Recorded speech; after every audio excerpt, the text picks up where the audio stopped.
நெல்லையிலே நிரந்தரமாக அமர்ந்து நெல்லை மக்களுக்காக பணிபுரிவேன். இந்த தொகுதி மக்கள் மிக மிக உற்சாகமாக இருக்கின்றார்கள். வேட்பாளர் காலதாமதமாக அறிவிக்கவில்லை, குறிப்பிட்ட காலத்திற்குள்ளால் நியமித்து விட்டார்கள். காலதாமதமாக இருந்தால் நிச்சயமாக நாமினேஷன் தாக்கல் செய்ய முடியாது. சார் வணக்கம். மக்களுக்கு உங்களை பற்றின ஒரு சின்ன அறிமுகம் சார். என்னை பொறுத்தவரையில் நான் காங்கிரஸ் கட்சியில் 45 ஆண்டுகளாக பணிபுரிந்து வருகிறேன். மாணவர் காங்கிரஸ், இளைஞர் காங்கிரஸ், பேரன்பாடியில் மாவட்ட தலைவராக 6 ஆண்டுகள் பணிபுரிந்தேன். தற்போது தமிழ்நாடு காங்கிரஸ் கமிட்டியினுடைய துணைத் தலைவராக இருக்கிறேன். நெல்லை மாவட்டத்தினுடைய பொறுப்பாளராக நீண்ட காலமாக பணிபுரிந்து வருகிறேன்.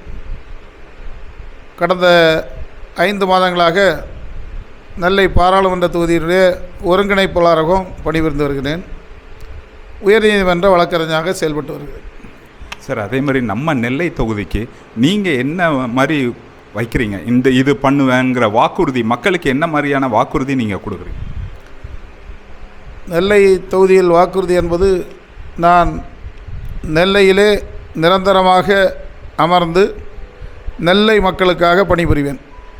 இங்கே குறிப்பாக ரயில்வே கோட்டம் நெல்லை, குமரி, தூத்துக்குடி, தென்காசி ஆகிய மாவட்டங்களை ஒன்றிணைத்து நெல்லையை தலைமுடமாக கொண்ட ரயில்வே கோட்டம் ஏற்படுத்துவதற்கு முயற்சி செய்வேன். குலவடிகர்புரம் என்கின்ற பகுதியில் நீண்ட நெடுங்காலமாக அங்கே ஒரு ஒய் வடிவ ரயில்வே மேம்பாலம் அமைய வேண்டும் என்று மக்கள் மிகவும் எதிர்பார்த்திருக்கின்றார்கள். அது நடைபெறவில்லை. அதை கொண்டு வருவேன். நாங்குநேரியில் தொழில் பூங்கா ஏற்படுத்துவதற்கான நடவடிக்கைகளை மேற்கொள்வேன். மணிமுத்தாறு பாபநாசம் அணையை இணைக்க வேண்டும். இணைத்தால் உபரி நீர் கடலுக்கு செல்வது தடுக்கப்படும். அதன் மூலம் வானம் பார்த்த பூமிகளை எல்லாம் விளைநிலங்களாக மாற்ற முடியும். அதற்கான நடவடிக்கைகளை மேற்கொள்வேன். சங்கரங்கோயில், சுரண்டை, ஆலங்குளம், பேட்டை வழியாக திருநெல்வேலிக்கு புதிய ரயில் தண்டவாளம் அமைப்பதற்கான நடவடிக்கையை மேற்கொள்வேன். பீடி சுற்றும் தொழிலாளர்களுடைய பென்ஷன் 1000 ரூபாயாக இருக்கிறது. அதை குறைந்தபட்சம் 3000 ரூபாயாக உயர்த்துவதற்கான நடவடிக்கை எடுப்பேன். தாமிரபரணி உங்களுக்கு தெரியாததில்லை, அவ்வளவு வற்றாத ஜீவநீதியாக இருக்கிறது. அதன் கரைகளெல்லாம் மாசுபட்டு காணப்படுகிறது. அந்த மாசுவை அகற்றி சுத்தப்படுத்தி தூய்மையான தாமிரபரணியாக மாற்றுவதற்கு நடவடிக்கை. இது தவிர மக்களுடைய சாதாரண தேவைகள் இங்கே தங்கி இருப்பதால் அவற்றை செய்ய முடியும் என்கிற நம்பிக்கை இருக்கிறது.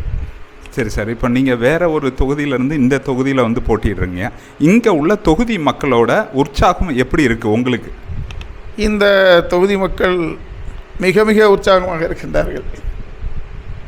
ஏனென்றால் இந்த தொகுதியில் தான் நான் நீண்ட காலமாக பணிபுரிந்து கொண்டிருக்கின்றேன். எனவே அப்படி எந்த விதமான வேறுபாடும் எனக்கு தெரியவில்லை. சரி சார், அது போக இப்போ கேண்டிடேட் அலௌன்ஸ் ரொம்ப டிலே ஆகி உங்களுக்கு அறிவித்தாங்க, உங்களை நாமினேட் பண்ணாங்க. உங்களை அறிவித்த ஒரு 4 மணி நேரம் 5 மணி நேரத்திலேயே முதல்வர் மேடையில் நீங்களும் இருந்து பிரச்சாரத்தை ஆரம்பிச்சிங்க. அதை நீங்கள் எப்படி பார்த்தீங்க?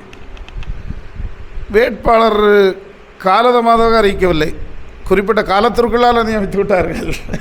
காலதாமதமாக இருந்தால் நிச்சயமாக நாமினேஷன் தாக்கல் செய்ய முடியாது. அதனால் காலதாமதம் என்று நான் நினைக்கவில்லை.